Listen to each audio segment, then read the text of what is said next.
Baik, Assalamualaikum warahmatullahi wabarakatuh. Perkenalkan, nama saya Muhammad Nakim dari kelas 12 PS 3. Di sini saya akan membahas materi bab 2, yaitu tentang teori konsentris, teori sektoral, dan teori pusat. Yang pertama yang akan kita bahas yaitu poin teori konsentris. Teori konsentris sendiri dikemukakan oleh Ernest W. Burgess, merupakan penelitian untuk kota Chicago pada tahun 1923. Teori konsentris meyakini bahwa perkembangan kota dimulai dari pusatnya yang kemudian meluas ke wilayah yang jauh dari pusat akibat peningkatan penduduk. Interaksi antara penggunaan lahan manusia baik dalam segi ekonomi, sosial ataupun politik untuk membentuk beberapa zona konsentris.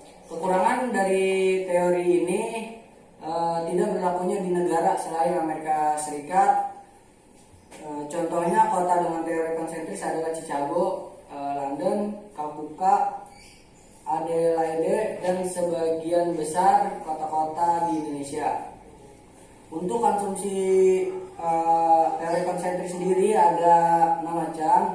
Yang pertama ada populasi dengan sosial budaya yang heterogen. Yang kedua, industri komersil menjadi basis ekonomi. Yang ketiga, persaingan ruang untuk zona ekonomi dan ruang pribadi atau private ownership. Yang keempat, perluasan area dan peningkatan populasi kota. Yang kelima, transportasi dinilai lebih mudah, cepat, dan murah.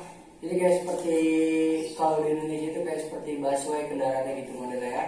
Terus kereta yang harganya masih terjangkau, terus juga mudah gitu untuk menemukannya. Banyak stasiun-stasiun ya terdekat lah dari lingkungan masyarakat.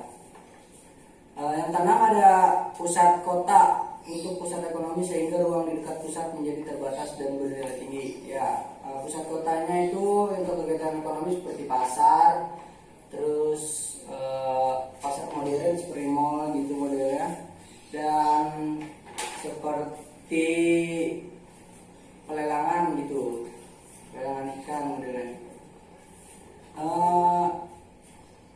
Untuk ciri-cirinya sendiri ada inti kotanya.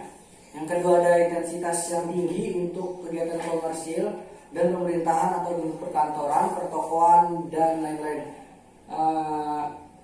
Seperti di Jakarta ya, contohnya itu seperti di Jakarta, kota Bekasi, kota Depok, yang banyak sekali gedung-gedung perkantoran dan pertokoan. Sekarang pertokoan nggak harus di kota juga, sekarang juga di daerah-daerah dekat masyarakat seperti kabupaten juga udah banyak ya pertokoan dan lain-lainnya. Nilai harga jual atau sewa tanah lebih tinggi. Biasa di kota atau di daerah rame, tanah itu harganya itu sewanya lebih tinggi. Bisa dibandingkan dengan kota-kota sepi seperti daerah-daerah ya desa yang jauh dari pusat kota, itu harga tanah, sewa tanahnya masih ya lumayan murah lah, masih terjangkau banget. Untuk sedangkan di kota kayak kota-kota dekat pusat itu sewa tanahnya itu benar-benar ya 2 kali lipat atau 3 kali lipat dari harga yang ada di desa. Untuk ciri-ciri saja populasi untuk pemukiman sangat sedikit. Kita ambil contoh seperti kota Jakarta, itu pemukimannya sangat gimana ya? Kalau Jakarta itu banyak. Untuk pemukimannya sangat sedikit seperti seperti di desa gitu modelnya, jauh-jauh dari kota pusat tuh pemukiman sangat sedikit. Terus yang selanjutnya aksesibilitas mudah dan laju untuk masuk keluar jumlahnya besar setiap harinya. Ini seperti perkantoran gitu, pabrik itu keluar masuknya lebih cepat ya, lebih banyak. Untuk populasinya, ciri-ciri dari zona pusat kegiatan itu intinya populasi untuk pemukiman sangat sedikit seperti Jakarta, kemungkinan itu sangat sedikit, sangat rendah ya. Aksesibilitas mudah dan laju. masuk keluar. Kayak seperti di kota Jakarta itu banyak tuh orang keluar masuk. Yang kedua itu zona peralihan atau transition zone. Ada ciri-cirinya, ada beberapa ciri-cirinya. Yang pertama, terikat dengan zona pusat kegiatan. Terus populasi penduduknya heterogen dan tidak stabil baik di pemukiman atau kegiatan secara ekonomi. Daerah dengan berkependudukan miskin, kualitas lingkungan pemukiman yang buruk, sering ditemukan daerah sulung atau pemukiman penduduk. Penduduk itu seperti kayak bandaran Sungai Ciliwung ya, tuh sangat kumuh banget, sangat padat. Terus dapat diubah menjadi kompleks industri, manufaktur, perhotelan, apartemen, dan lain-lain untuk pembangunan kota. Nah, ini banyak yang dilakukan pemerintah Kota Jakarta. Kita harus ambil lebih keluar, dekat kita aja di Kota Bekasi itu banyak pembangunan pergusuran atau pembangunan seperti hotel, perkantoran atau gedung-gedung lainnya. Yang terakhir ada tingkat kejahatan dan penyakit tinggi di kota. Ya, kenapa sangat tinggi? Karena di kota itu padat ya, padat sekali. Kayak misalnya seseorang mempunyai penyakit menular, kan di kota Jakarta itu kan padat banget. Nah itu mau nggak mau pasti salah satu pasti ada yang kena kan. Untuk yang ketiga ada zona pemukiman kelas proletar atau low class residential atau working men's homes. Ada ciri-cirinya. Yang pertama, kondisi pemukiman lebih baik, umumnya rumah kecil atau rumah susun. Ya banyak di Kota Bekasi ya, kita nggak usah jauh-jauh. Contohnya dari ya Bekasi aja ada sedikit. Bekasi itu sebelum masuk Bekasi Barat, kalau Bekasi Barat itu ada rumah susun. Ya, rumah susun, rumah-rumah kecil, komplek gitu modelnya.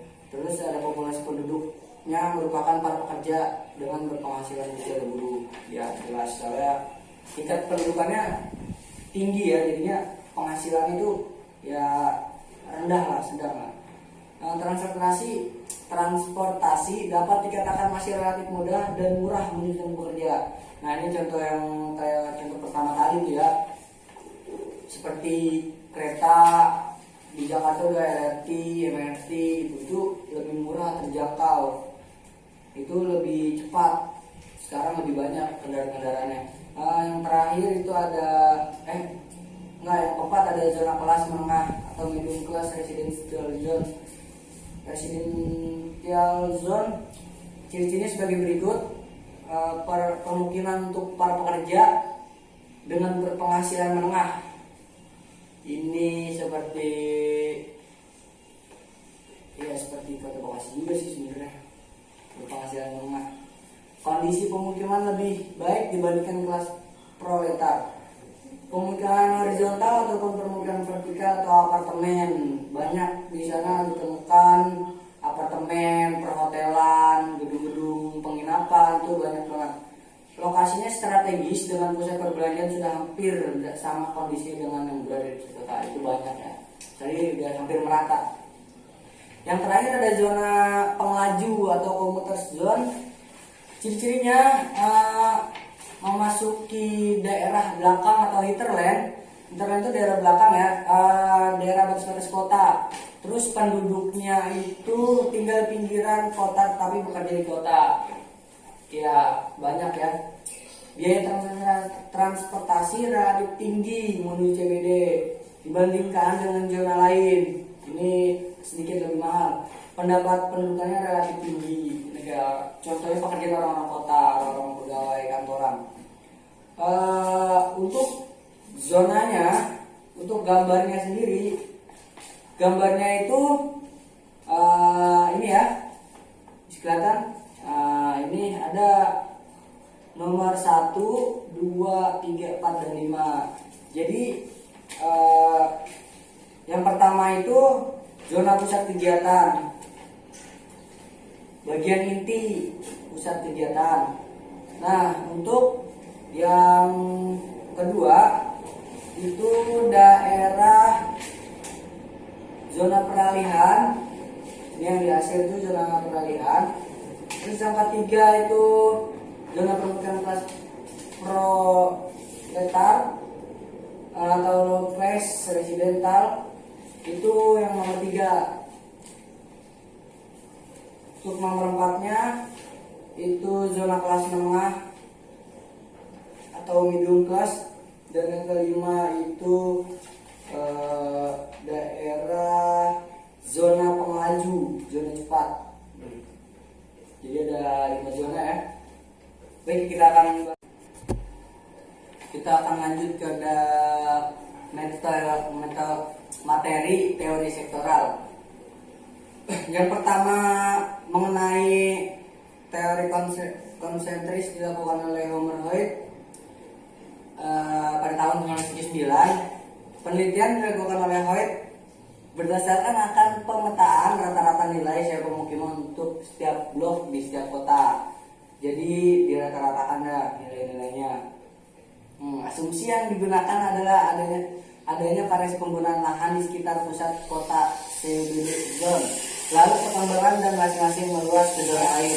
Pengelompokan penggunaan lahan kota menjulur seperti irisan kue tar dan sifatnya lebih bebas. Jadi bebas dah, di mau kemana aja dah. Hoyt juga mengungkapkan bahwa persaingan spesial bukan salah satunya sumber perkembangan kota, tetapi juga faktor kondisi geografis, rute transportasi, dan kekerabatan sosial. Kelemahan teori ini adalah mengabaikan jenis penggunaan lahan lain selain pemukiman. Contoh kota dengan teori sektoral antara lain California, Alberta, Boston, dan Calgary. Untuk konsumsi teori sektoral, yang pertama ada daerah-daerah dengan harga jual atau sewa tanah tinggi, biasanya terletak di luar kota. Ya, seperti kota-kota yang ramai, padat, walaupun bukan pusat kota. Yang kedua ada daerah dengan harga jual atau sewa tanah rendah, merupakan jalur-jalur yang memanjang dari pusat ke perbatasan kota, seperti dari kota ke kabupaten ya, dari kota ke desa. Yang ketiga ada zona pusat sebagai daerah pusat kegiatan susunan ruang kota teori sektoral. Yang pertama zona pusat kota atau central district business meliputi perkantoran. Jadi itu dalamnya perkantoran, pusat perbelanjaan seperti mall, pasar, dan lain-lain seperti tempat wisata gitu model.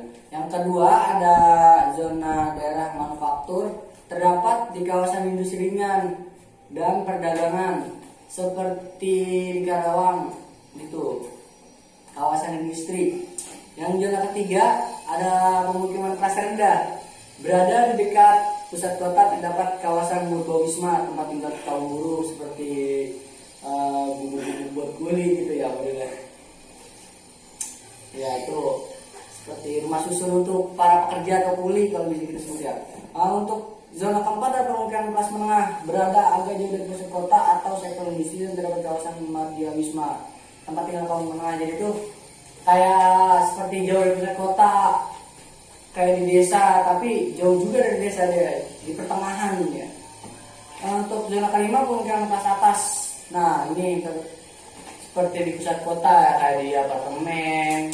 Kelas atas itu apartemen, perhotelan, gedung yang wah gitu.